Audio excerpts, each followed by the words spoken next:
Serban.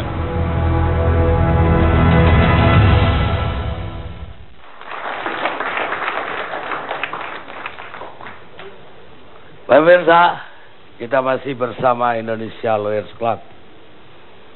Ahok, DPRD, anggaran siluman. Siapa hantunya? Siapa hantunya Ucok Kadhafi? Hantunya harus dicari oleh aparat hukum. Itu. Hantunya itu bisa dua-dua. Bisa ada di DPRD, bisa ada di Pemda. Itu. Tinggal bagaimana kecerdasan. Bisa dua-duanya juga? Bisa dua-duanya. Bisa dua-duanya. Tinggal kecerdasan aparat hukum aja. Nggak masuk angin, nggak diintervensi, bisa dua. Karena bagaimanapun juga, dua-dua ini juga kan yang bertanggung jawab terhadap APBD ini. Kayak gitu. Persoalannya adalah yang dimasuk anggaran siluman itu kayak apa? Itu. Yang dilaporkan oleh Ahok ke KPK 2014 gitu.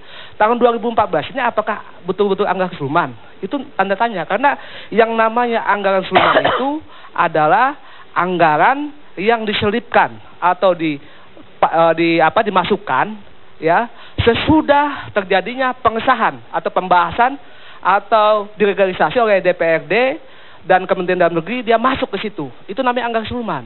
Tapi kalau anggaran belum DPRD itu belum udah mengesahkan gitu ya, belum mengesahkan tapi dianggap siluman, itu bukan anggaran siluman kayak gitu. Yang saya takutin yang namanya anggaran siluman itu adalah anggaran yang saat ini sedang versinya Ahok masuk ke Kementerian Dalam Negeri. Itu anggaran siluman itu namanya kayak gitu. Karena itu tidak disahkan atau tidak dibahas oleh DPRD di situ. Itu namanya anggaran siluman karena kelihatannya memang ini dimain-mainkan.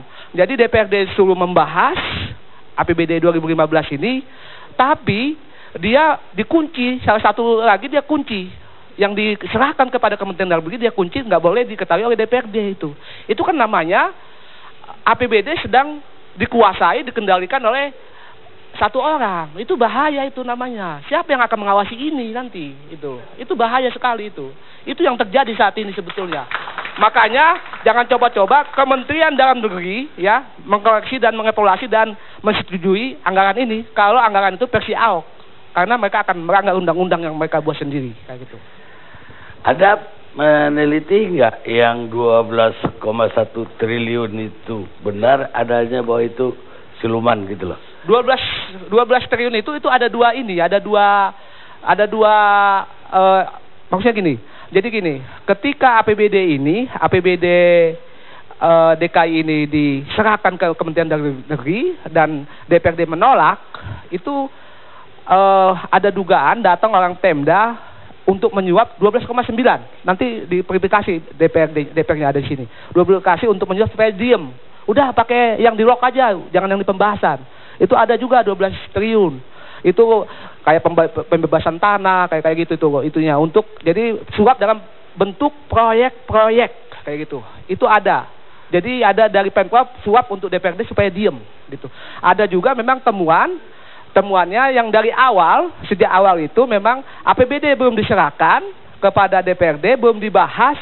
Ahok itu udah ngomong ada anggaran 8,8 triliun yang siluman. Itu artinya ada anggaran memang pokok-pokok pikiran DPR yang masuk, yang salah satunya adalah sosialisasi SK Gubernur itu, bentuk-bentuknya itu dianggap adalah anggaran siluman karena memang itu banyak sosialisasi gitu.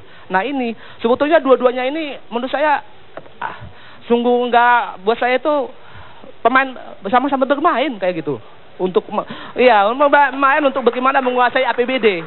Pokoknya APBD ini kan duit. Siapa yang banyak duit ini diambil ya dia yang nanti yang menikmati kayak gitu. Apakah mungkin setelah disahkan oleh DPRD bersama gubernur di paripurna tanda tangan semua, habis itu masih diutak-utik oleh DPRD? Masih. Kira-kira itu dua aja kayak begitu? Masih. Karena dalam pembahasan dalam tahun ini ya, satu-satunya episode DPR ini saya ikut dalam pembahasan. Semua masyarakat boleh ikut, semua LSM boleh ikut, media semua terbuka oleh DPRD. Jadi dalam pembahasan itu, DPRD itu hanya penjelasannya dikasih Excel. Excel. Kalau Excel kan bisa dikutak-atik sama siapapun gitu loh. Dikasih Excel doang. Bukan pom-pom yang sesuai dengan peraturan pemerintah atau Kementerian Dalam Negeri. Jadi Excel gitu. Padahal seharusnya PNS itu ya birokrat DKI itu udah siap sebetulnya gitu. Tapi ketika presentasi ke tiap komisi, mereka tuh kasih Excel. Sudah itu Excel, dia kasih Excel, dikasih gelondongan lagi, gelondongan. Padahal kalau tiap tahun itu yang namanya gubernur itu harus mengeluarkan ada standar harga. Standar harga itu untuk melihat volume dan satuan harga. Itu nggak ada pegangan DPRD itu. Gitu. Jadi bisa di-markup. Yang nggak ngasih siapa? Gubernur. Gubernur itu nggak ada, standar harganya itu nggak ada. Peraturan gubernur tentang standar harga yang berisi volumenya berapa, harga satuannya berapa. Kalau tidak ada, dia harus merujuk kepada harga pasar kayak gitu. Itu nggak ada sama sekali. Yang dikasih gelondongan mulu. Jadi ketika ada anggaran program pipanisasi gitu ya, pipanisasi gitu kan, DPR itu hanya ini payung hukumnya apa? Enggak bertanya 1 meter ini berapa nih? Pipanya itu nggak bertanya itu, bukan harga yang ditanya, tapi payung hukum. Karena memang standar harganya nggak ada. Nah itu bisa jadi markup kayak gini, kayak gitu. Nah mungkin Bang Karni, ini perlu ditanya Pak Dirjen.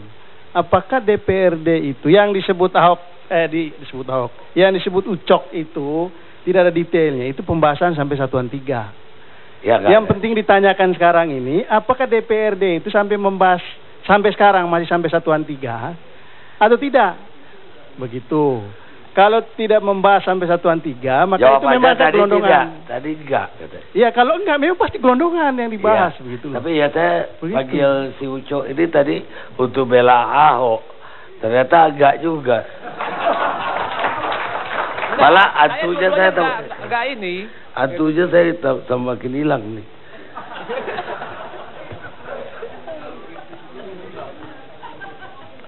Benar-benar hantu ini. Oke, saya mau ke Mendagri.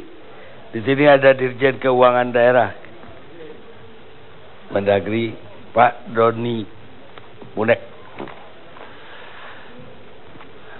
Bagaimana polisi dalam hal ini Mendagri menghadapi kemelut ini? Tadi Ucok udah kasih saran. Kalau anggaran yang dari gubernur yang disahkan tanpa melalui DPRD, malah menurut Ucok itu ya suluman. Baik, terima kasih Bang Karni. Assalamualaikum warahmatullahi wabarakatuh. Waalaikumsalam. Selamat malam. Izinkan saya ada 4 pokok pikiran yang sangat mendasar untuk bagaimana kita melihat dan mensikapi dinamika yang berkembang pada malam hari ini. Yang pertama, kita akan masuk dan saya jelaskan nanti apa dan tupoksi dari Kementerian Dalam Negeri terkait dengan bagaimana mengevaluasi rancangan peraturan daerah tentang APBD, dan tugas saya diutus oleh Menteri Dalam Negeri selaku Direktur Jenderal Keuangan Daerah. Yang pertama. Yang kedua, saya akan nanti sampaikan konsepsi dan filosofi serta regulasi bagaimana sih berpemerintahan daerah yang baik antara kepala daerah dengan Dewan Perwakilan Rakyat Daerah, dikenal dengan azas-azas umum penyelenggaraan pemerintahan daerah yang baik. Yang kedua.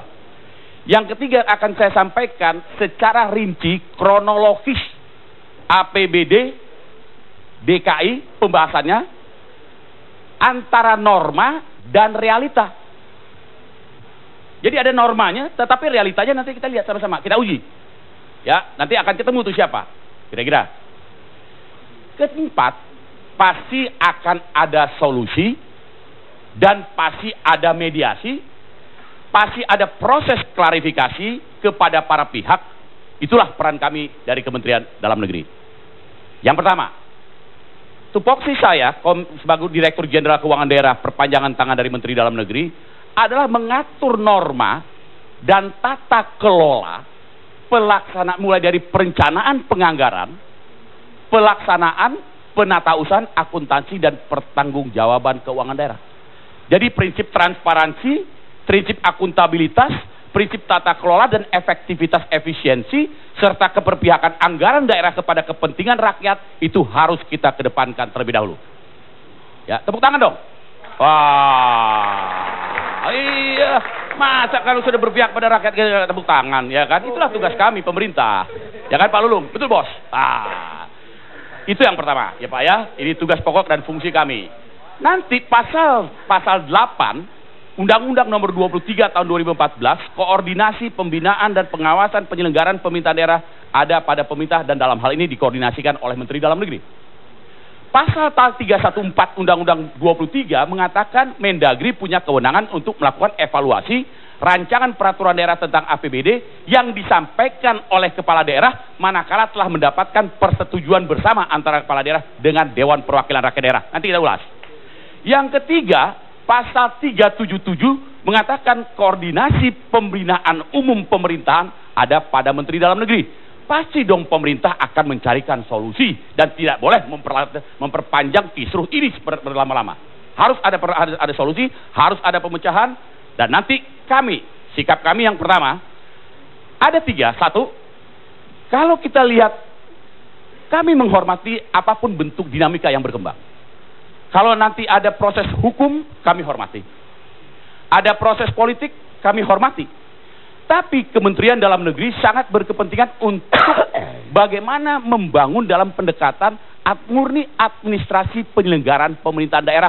Bahwa pemerintahan daerah harus terjamin pelaksanaannya, terjamin kepastian hukumnya, terjamin kepastian pelayanan kepada masyarakat. Bahasa terangnya, mohon maaf kalau harus kami sampaikan, tidaklah boleh APBD tersandera oleh dinamika politik. Harus ada kepastian. Dan kita akan ambil sikap, tapi tentu ada cara, ada metode, ada mekanisme. Berikutnya konsepsi dan filosofi pemerintahan. Dari sisi regulasi, ini yang kami memang pastinya Menteri Dalam Negeri berkepentingan untuk bagaimana membangun dinamika harmonisasi, stabilisasi dan efektivitas penyelenggaraan pemerintahan daerah. Kalau kita kembalikan kepada amanat konstitusi pasal 4, bahwa Presiden selaku pemegang kekuasaan pemerintahan negara, kemudian pasal 17 dibantu oleh para menteri-menterinya, sebagian kekuasaan presiden itu pada pasal 18 diserahkan kepada 2 penyelenggara pemerintahan daerah. Siapa dia? Kepala daerah dengan Dewan Perwakilan Rakyat Daerah yang merupakan unsur penyelenggara pemerintahan daerah. Dari sana ada hak, ada tugas, ada wewenang, ada kewajiban, tapi juga ada larangan bagi 2 penyelenggara. Jadi sama-sama terikat kepada aturan. Dengan itu maka mereka dalam satu kotak yang sama, apa yang biasa kami sebut sebagai ikatan layaknya suami istri, saling asah, saling asih, saling asuh. Saya minta diperpendek, Pak. Baik, itu ya. Nah yang kedua, nah yang ketiga Pak Karni, ya. Yang ketiga terkait dengan kronologis ini. Nah ini sangat mendasar. Antara norma dan realita, ini biar penting ini, biar ini bagian daripada proses yang harus kita pahami. Dari sisi norma, waktu tahun 2014, KUA dan PPAS, Kebijakan Umum Anggaran dan Prioritas Plafon Anggaran Sementara, sejatinya sudah ada pada tanggal 17 Juni 2014. Ya, yang diserahkan kepada DPRD. Sudah benar normanya. Sayangnya, KUA PPAS yang dianggarkan, yang dipolakan waktu itu, harus berorientasi kepada RPJPD, Rencana Pembangunan Jangka Panjang Daerah, RPJMD, Menengah Daerah, RKPD, Rencana Kerja Pemerintah Daerah, kegiatan yang dilambangkan dalam bentuk perda, dan seterusnya harus disepakati bersama antara kepala daerah dengan Dewan Perwakilan Rakyat Daerah. Jadilah nota kesepakatan. Yang terjadi, mendasar ini, KUA PPAS waktu itu masih bersifat gelondongan. Nah, nanti kita lihat Pak. Yang seharusnya normanya harus bicara tentang terinci sampai program dan kegiatan menyangkut visi misi seorang kepala daerah. Sayangnya kemudian Agustus, September, Oktober, Desember, November, ternyata DPRD pimpinan belum terbentuk, pimpinan definitif. Kira-kira gitu Pak. Definitif. Saya kira kita tunda dulu, nanti setelah rehat kita sambung.